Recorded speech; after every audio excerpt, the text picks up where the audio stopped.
Hi guys, welcome to the video. Today we're going to look at painting outdoors, painting autumn, my favourite palette. We're just going to swatch that quickly and kind of do a flip through of my current kind of autumn sketchbook, and we're going to paint a couple of things together.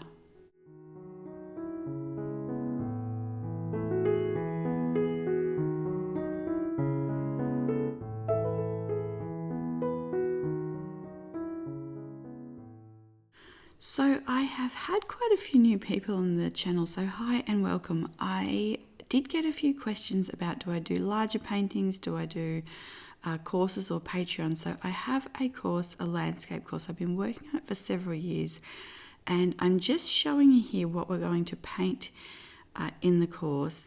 And so what I thought we'd do today is kind of simplify some of these things, and I'll show you how I use them in my sketchbook, and it's a really good way to just start to get some of these techniques going before the class is launched. So I'm very excited about that. I hope you like that. We just kind of go out and start painting autumn. So you can see here, this is my stack of sketchbooks for the year. This has kind of been a private side note. I show them every now and then, but I didn't really know whether I was going to kind of make some videos about them. This has just really been something to keep me busy this year. I've not had a lot of time to paint, so I've just had these to kind of quickly try and capture the colors. You can see here, so you could see that the first page I haven't gone back and finished and filled that in yet. I usually do that later. Then this is kind of, I'm trying to figure out the colors of autumn, and I've found it actually a little bit difficult. This one here, I have put some through light down on the page with some kind of sparkles and some emblems over that. I will also put in here kind of things I'm thinking about, things I'd like to explore more. So it's kind of a catch-all. It's almost, this was the first actual painting that I did in this book. So you can see I kind of go back and fill in the first pages later. Some of the pages are still blank, like I either didn't get to do what I wanted to do there. Like you can see here on the left, I had Millie, and that was like just a minute and a half. She was kind of jumping around everywhere, but it was just nice to kind of try and capture that. We do this one here today together, and then we also do this one here today. So what I really like about this sketchbook is how lightweight it is. You still get, for how lightweight it is, you still get quite a nice amount of actual surface to paint on, but it's not too much where it takes quite a lot of time.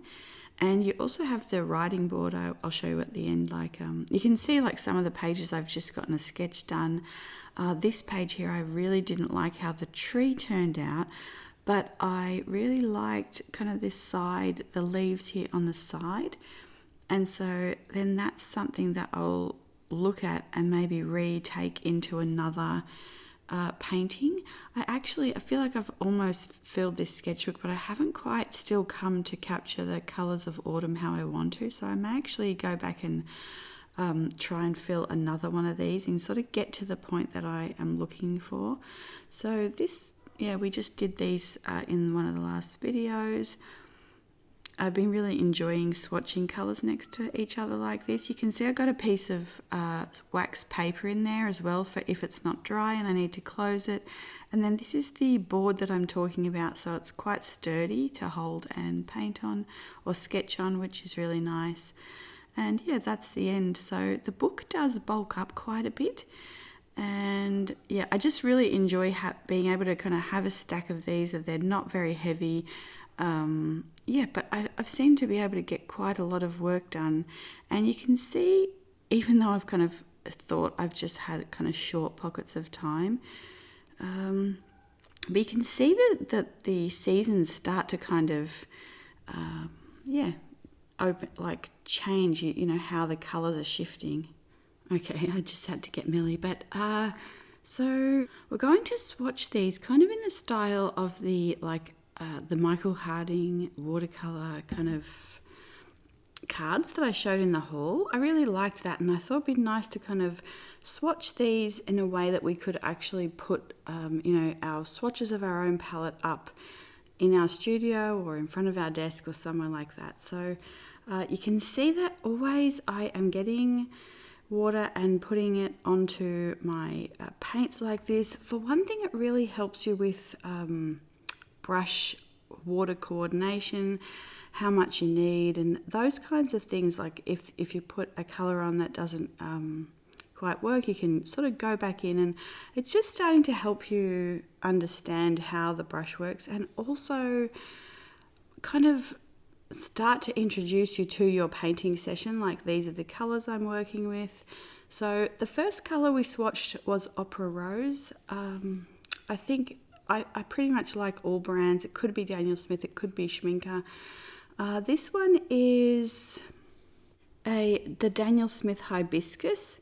So you can get something like that with like a purple or a purple and a pink with a pearl white as well. Pearl white is really helpful to kind of create these shimmer colors with any color in your palette, especially if you're just starting out. So this one here is the Winsor & Newton Potter's Pink. So I really like the way that their Potter's Pink re-wets. I also really like the Roman Schmall Potter's Pink, and it's got a really beautiful kind of tint to it as well. And I will list these below as well. So this one here is Greenleaf and Blueberry. I think this is their Pyrrole Red.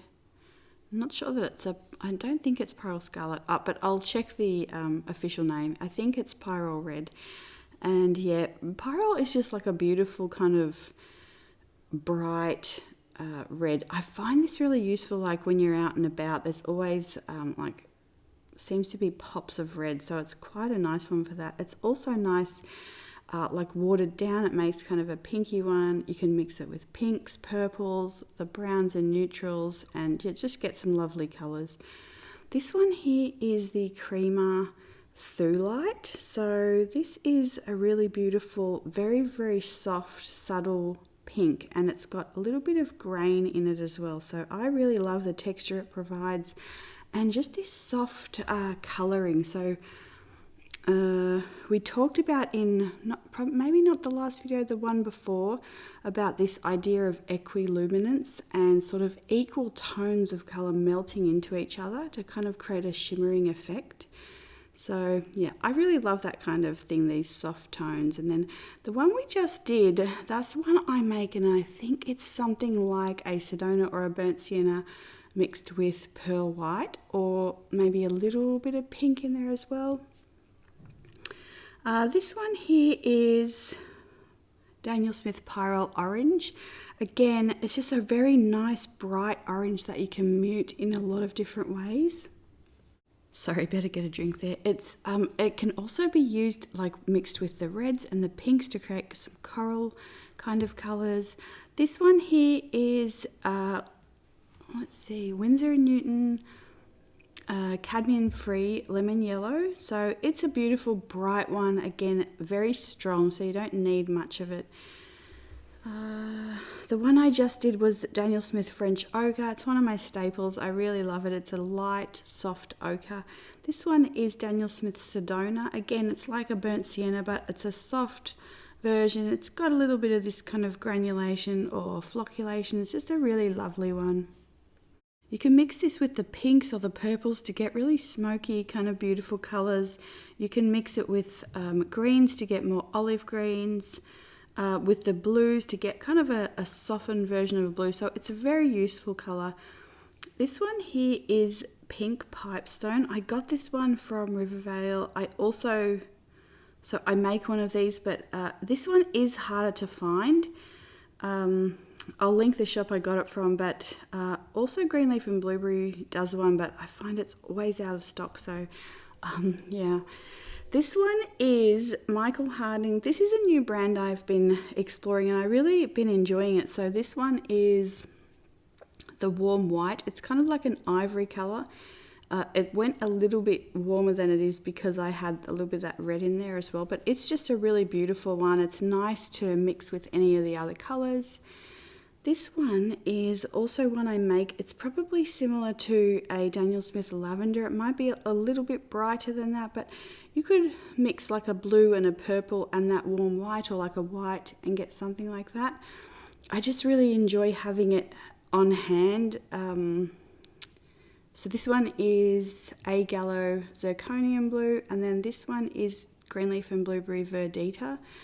But I find I really like having colours on hand that I can dip into. If I've only got like 5 or 10 minutes or even 15, I don't want to spend that whole time mixing the colours. I just want to be able to have some colours there that I can sort of quickly mix from.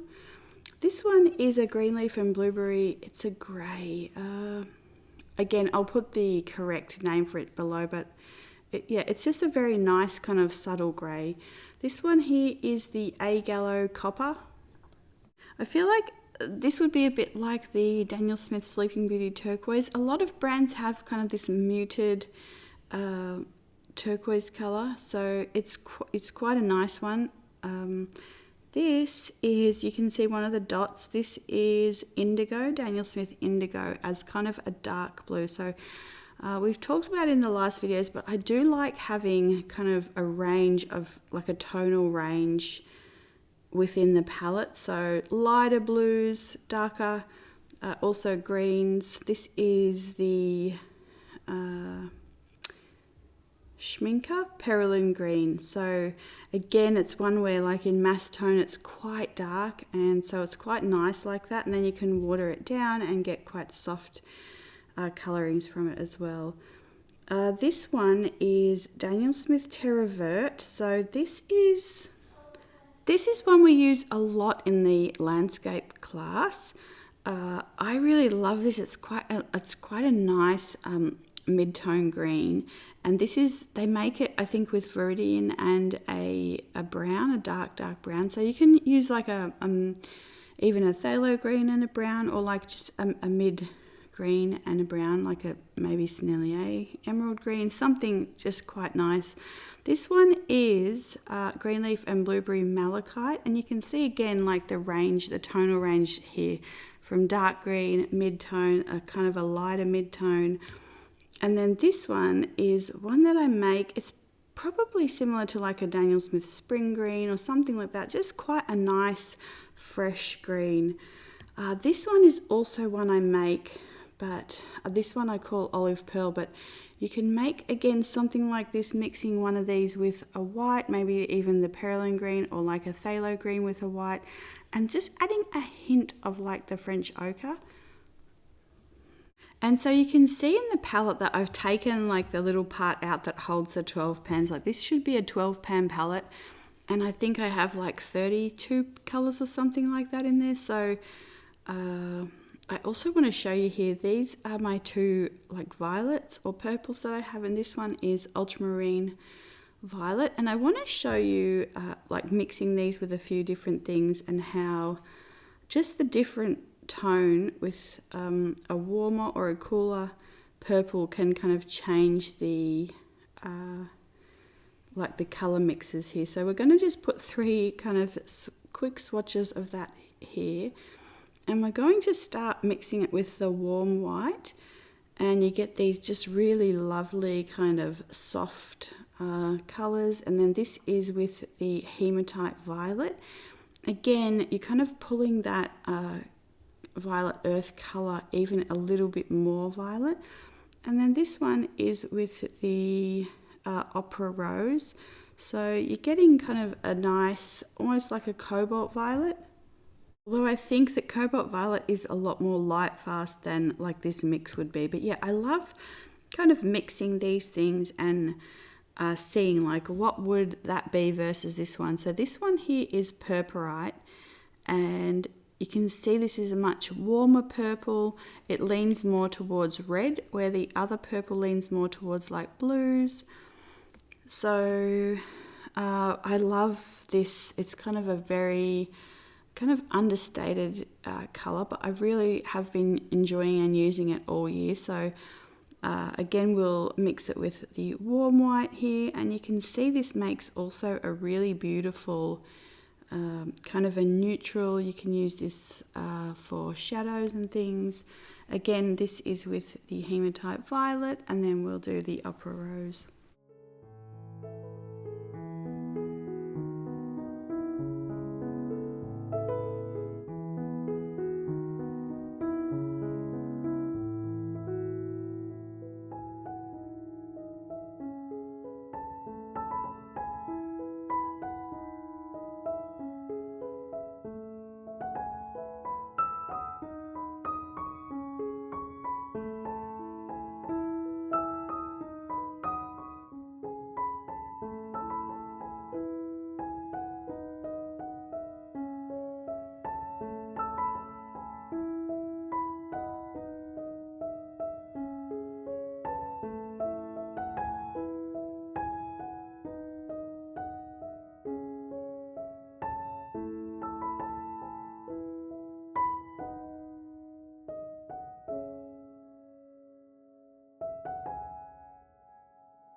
Okay, so you could see at the minute we're doing Hematite Violet, Daniel Smith Hematite Violet, but before that we did Daniel Smith Burnt Tiger's Eye. I really love that. I've been enjoying that as well as like a mid-tone brown. So you can see the beautiful granulation in the Hematite Violet. Then the one we're doing now is Daniel Smith Van Dyke Brown. So again, this is like this tonal gradation of colours. This is a very dark brown. And yeah, I love mixing any of these with the purples as well. But this one here is, let's see, this one is Greenleaf and Blueberry. They're Swiss Violet Earth. So again, it's got this beautiful like granules, which I find so useful when I'm out and about, kind of to bring some of that texture. Like you can use it in tree trunks or in mountains, in landscapes, and you kind of, it's already providing you so much of that, what you need in the painting, sort of to create the atmosphere. So I think there's a little bit of that still in my paintbrush there, but this one here, because this should be a very smooth colour, this one is Daniel Smith Greenish, German Greenish Raw Umber. Again, you could mix like one of the greens with a dark brown, but I just like having that there to dip straight into. This one here is the Greenleaf and Blueberry French Grey Earth. Again, this is like the Thulite. It's a very, very soft and kind of subtle colour, but provides like quite a nice atmosphere, quite a nice, it brings a lot to the painting. And I love mixing this, or like having this next to either like the Thulite, or like here, this is the kind of olive pearl colour that I make, and just a very soft kind of minty green. Yeah, very like really interesting kind of, you can see like they're almost equal in tone, but it just creates such a beautiful difference in the colours there. And then the last thing I wanted to say about the palette, I got a question about if I use magnets or how I stick the pans in. I really just sort of, they're so compact in there that they don't really move around, so I don't really worry about any kind of adhesive. I just kind of put them in there and they stay. Yeah, I never really worry about that, but you can also use a little bit of like an old watercolor tube you're not using and squeeze a little bit of that under it as well, and that'll hold it in place.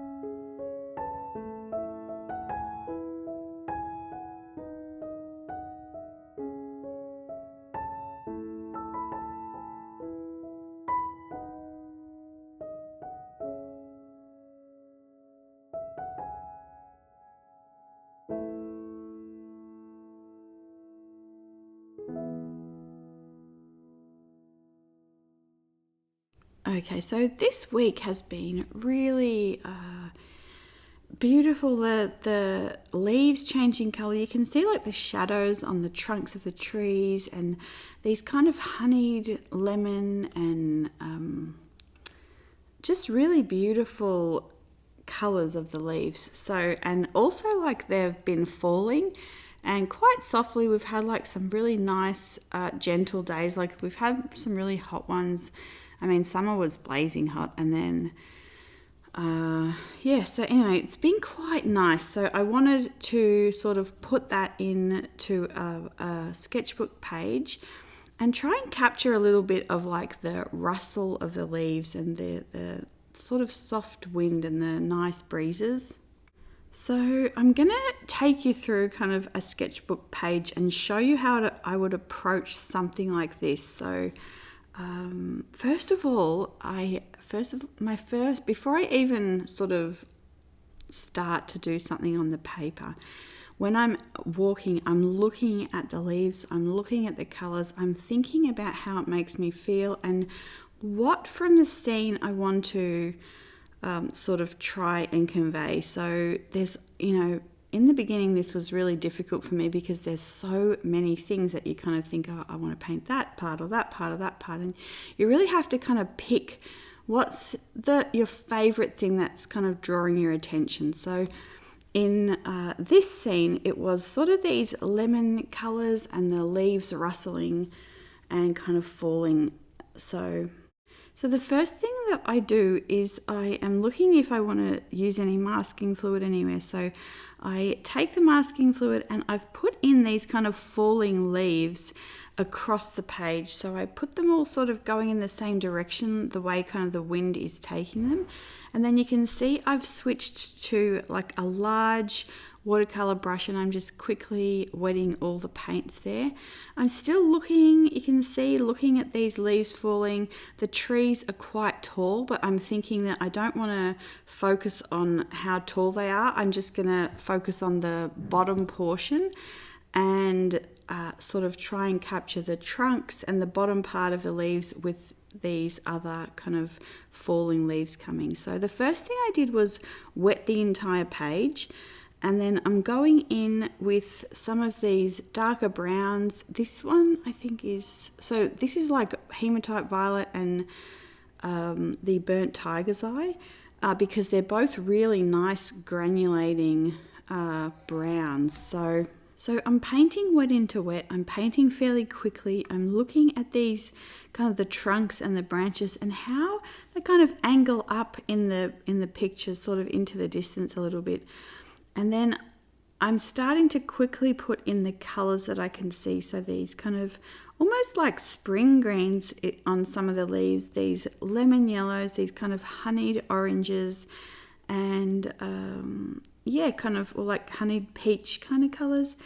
And yeah, so putting that in, and then again, that is all I had time for outside because of our dog Millie. So I needed to keep walking. And so again, while we were walking, I'm just kind of showing you here, like I'm looking at the branches, I'm looking at the colors, I am looking at kind of where the shadows are falling on the trees, and Millie's just having a lovely time. She's found a little bit of bark that she is just enjoying. She's always very happy when it's back to her time. So So what I've done is I just leave that first part to dry. Now, if you're painting, if you want to finish the whole page outside, you can do this next part outside as well. But just for the sake of time in the video, I've brought this inside and we're doing it kind of later on that evening. So I am now going in, it's all dry, and we're going to do wet on dry. So we're taking this wet paint and I am using the same kind of browns, but you can see they're a lot darker, like I'm using, they're not watered out very much. And I'm taking also a small detail brush here. So this is I'll link this below as well. It's a number 1 Da Vinci something travel brush. It's a really nice brush. And you can see that I put the sort of some indications of the bark on the tree there. I tried to put some lighter colors on one side where the sun was hitting it, and then some darker colors on the other, sort of on the back of the trunks there. And then I've just gone back into the leaf section as well, and we're putting a little bit of detail on that as well while the paper's dry. So I'm also going in these kind of sort of circular shapes. When you look at the trees, often there's like kind of more circular areas where the leaves are kind of growing together. And then underneath the tree line there, I'm also just putting in some of the darker shadowy areas, but I'm also kind of leaving some parts where the light would be coming through still. And yeah, putting some of those kind of dried leaf colours on the ground underneath the trees. My goal for these pages is not to take too much time, but to try and get a sense of the colours or the composition that I'm looking at. And then probably from every one of these sketchbooks, there's at least one or two paintings I'd like to develop into larger paintings. But yeah, this is the same process that you can do to make a more refined painting as well. So, you know, start with the wet on wet. It gives such a nice atmosphere to kind of see that the colours kind of blending into the paper, and then adding the detail on top of that once the paper's dry. And that's probably my favourite way to glaze things as well. Then you can see here that I'm going back around, so where I can see the masking fluid, I've got this shimmer colour, and I'm kind of lightly going around those leaves to give a hint of movement and kind of shimmer once the masking fluid's taken off. So I'm using the Daniel Smith Interference Copper. Again, you could mix a tiny bit of like an orange in with a pearl white. And so I've let that dry as well, because I can't take the masking fluid off until the paper's dry. Otherwise it'll, you know, it just won't come off well, and it'll smear the paint everywhere. So yep, we've let that all dry. I think at some point here I'm going to take off the masking fluid, and then I kind of make a decision on how to proceed with kind of filling in those leaves.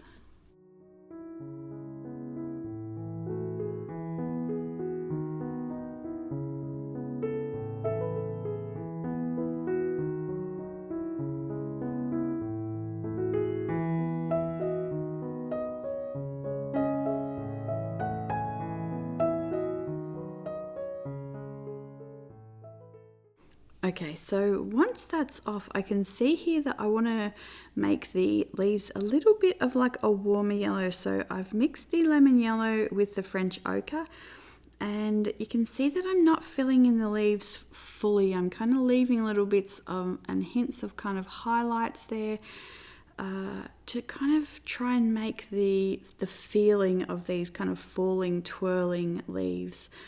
And I'm not sure if I kind of go back in and add something else, or if that's kind of it, and then we kind of leave the page there. So it's quite nice, like when you see the page flip in real life, you can kind of see that little shimmer of the leaves, and kind of hopefully you get a little sense of what that day felt like.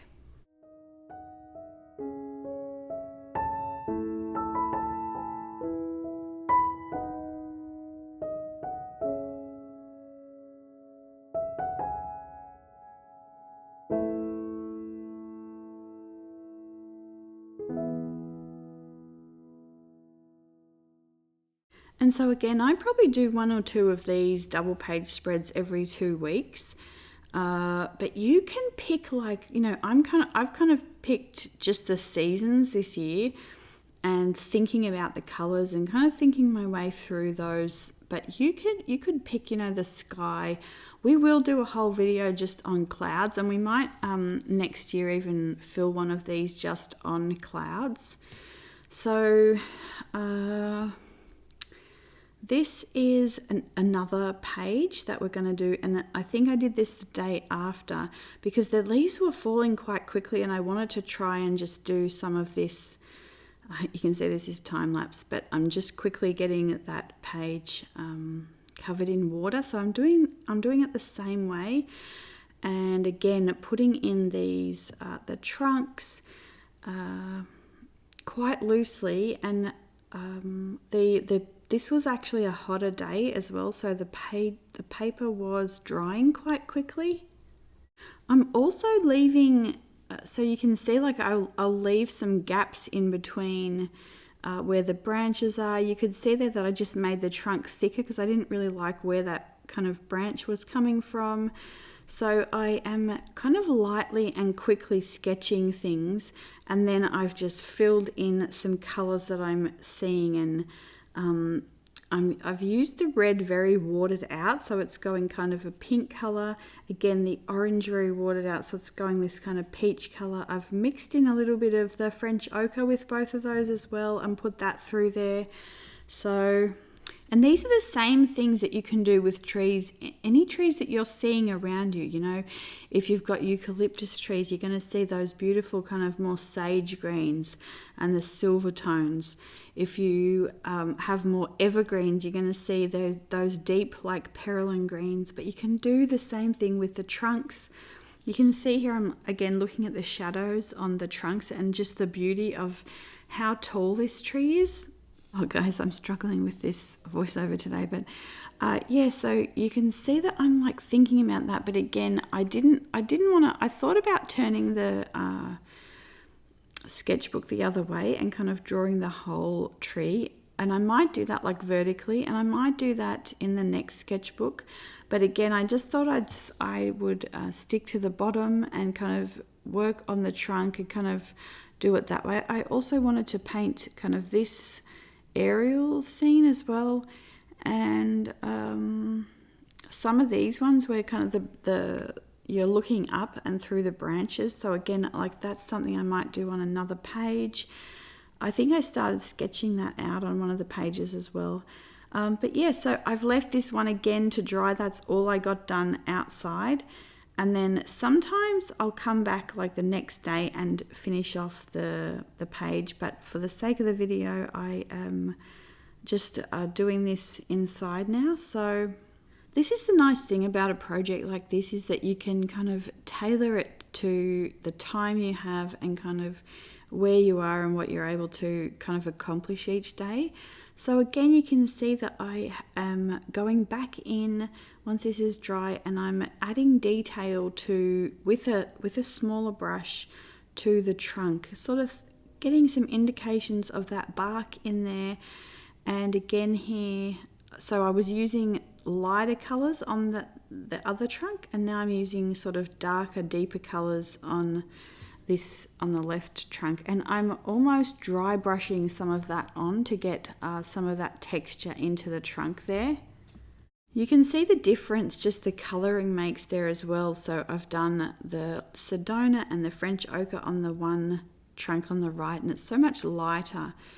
So now I'm kind of mixing up colours to put in and do some glazing over the top of the branches here. And I started doing I was going to do kind of lots and lots of little leaves, and then I was just tired, and so I thought, no, I'll just kind of wash that out a little bit, and you can kind of see, but I'm circling, I'm kind of doing these half circles around where the kind of leaves are clumping together, sort of adding more depth on the underside. And then I am also keeping these washes really light, so there's a lot of water in this, where more when I'm doing the detail on the trunk, it's very, very pigmented. This is really more water in the mix, and I've added a wash of some yellow to the background really lightly again, but just to get the brightness of that day.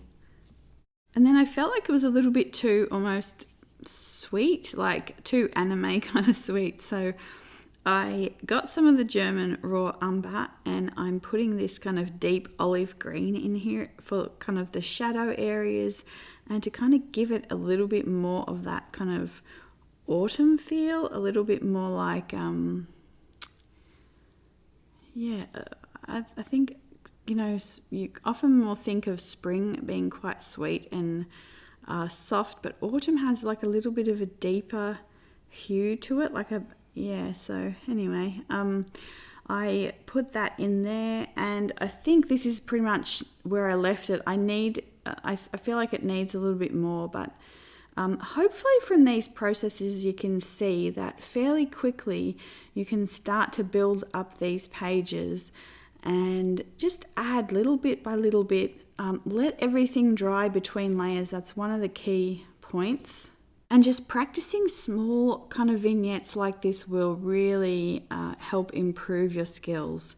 So the last thing I wanted to show you here was we went to Rhinebeck. Was it last weekend? Seems like quite a while ago now, but yeah, it was really nice. This is our 3rd year we've been. So Rhinebeck's like the New York Sheep and Wool Festival. So they have a lot of yarn and like stalls everywhere. They've got animals everywhere. It's really quite nice. The first year we went, I think I did a whole video on it, and I think I had like 11 minutes of footage, and this year I was struggling to get like 2 minutes. It was, yeah, I was just quite tired, but quite just enjoying wandering around. You can see even like the colours of the sheeps, and yeah, like it's just so nice, like the little glints of light. Like you can see here the colour of the face in the sheep here, and again it's like this autumn vibe. It was really quite nice to also think about that and look through it, and the shadows that are falling like on the white sheep. So even though I didn't get a chance to stop there and paint, again I'm looking at things through this kind of painterly lens, you know, how you would paint it, and doing a lot of that mental preparation will help you as well when you come to just have a few moments to capture something. Like, what do the shape of the horns look like, and these little sheep with the black faces and the little ears. The benefit of doing some quick sketching while you're there is that you might pick colours. I'll show you this in one of the books that I'll show you soon, but you might pick a colour up that really kind of, that's how you're feeling, like you're seeing, you know, maybe these kind of more neutral palette, but you're really feeling like a bright pink or something, so you pick that up to sketch with. And so that really helps you in coming to the artwork. So yeah, I'm just kind of showing you a little bit longer of a version here, and just so I can kind of explain, the landscape class has been coming out for a few years, but so not this year, but the 2 years before this, I've been putting out handmade watercolors 3 or 4 times a year. This year, and so that the class sort of kept getting backbenched for that. And then this year we've had Millie, so yeah, she's just taken a lot of time. So hopefully this will be out soon. We'll paint all these beautiful things through the class. And yeah, the next video that we'll do is this one, so swatching out this wooden palette. And this has taken me quite a while and a few different tries to sort of get this right. I am going to try and post a video a week until Christmas. We'll see how we go. But so if that's not ready next week, I might have another little video is what I'm saying. But these are also a few original paintings I'll have ready. So I only do a few of these a year. But I wanted to put these out in case you wanted to get something nice for Christmas for yourself or for someone else. So these are 12 inches long by 5.5 inches tall. And I also wanted to show you that in the last video where we did the nocturne painting, you don't just have to use we used a lot of like indigos and these really deep colors, but you can also use some really soft colors and get some really beautiful effects. These are like kind of whispers of cloudscapes there. Yeah, so these will be, I'll put a link to my Etsy shop, and these will be available this week as well. But as soon as I have the class finished, I will be back to putting some watercolors in the shop. So thank you for your patience and for your encouraging messages on Etsy and Instagram and here as well. So I really appreciate it, and I will see you guys in the next video. Have a wonderful week. Bye.